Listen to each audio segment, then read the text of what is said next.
So, eto guys, kuha ko ng flower na ilagay ko sa aking altar. Ayan. Tapos kuha din tayo ng red.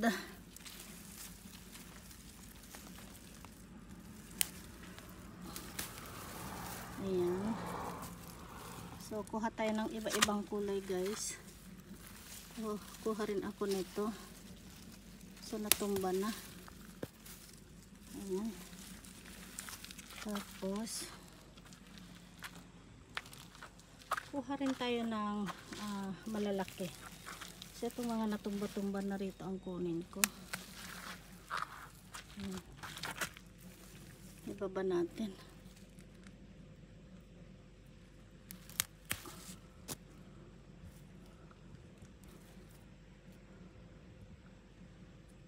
Tapos, ano ba to?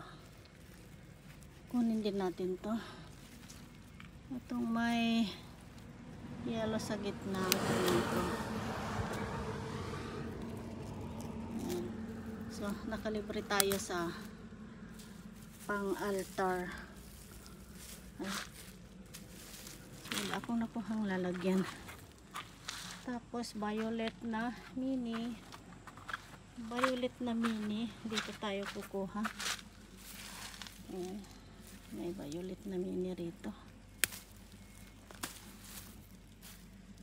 Tapos itong mga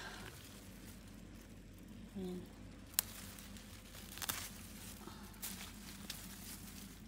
Wala din tayong red. Kuha rin tayo. Ang red. Maganda tong red guys. Ay. Ayan. Tapos itong violet.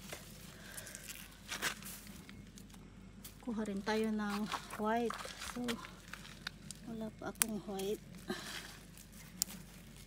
Ayan.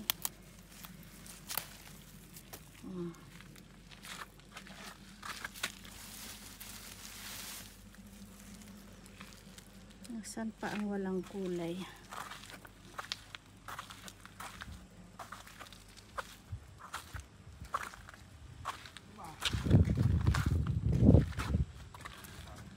Kuha rin sana tayo ng dahlia kaso mabilis masira ang dahlia sa altar, kaya ito na lang, aster. Saka ito, wala tayong kulay na ganito para lagay natin dyan.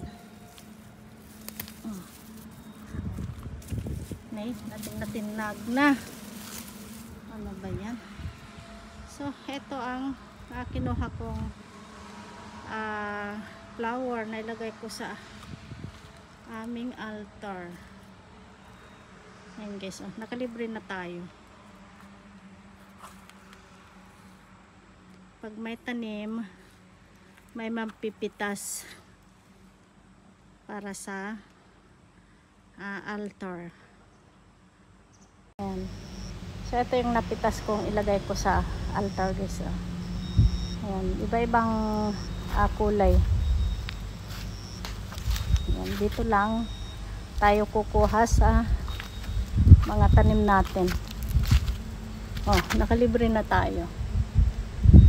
Kaya, kung may time, magtanim-tanim din.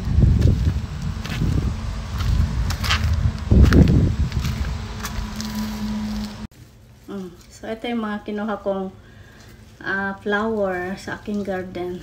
Ilagay natin sa altar. Parang maiksi ata yung pagkakuha ko. Ayan.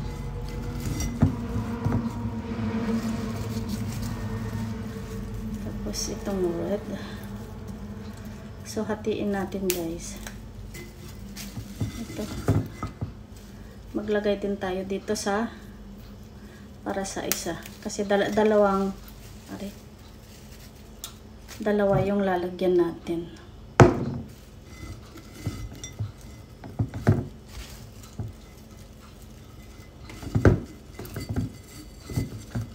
Ayan.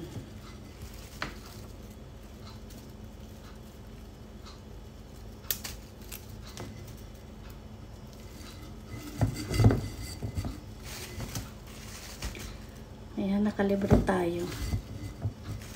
So maganda kasi guys maglagay ng magtanim para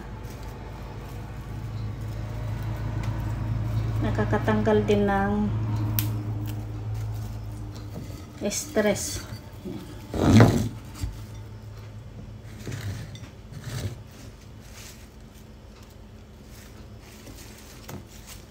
Tapos itong white. Yan.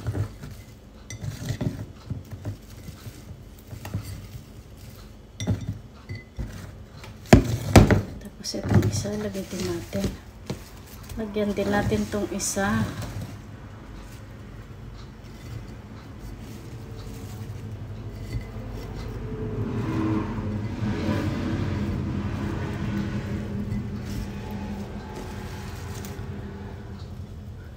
Parang marami ata tong red.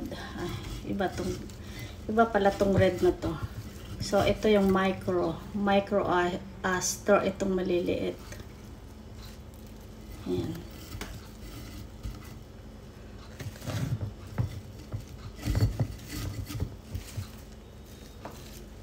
Ayan, ang cute.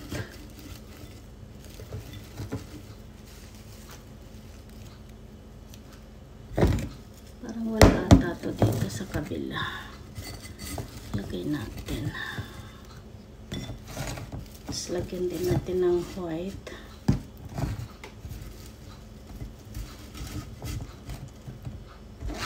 Ayan. So ganito lang maglagay.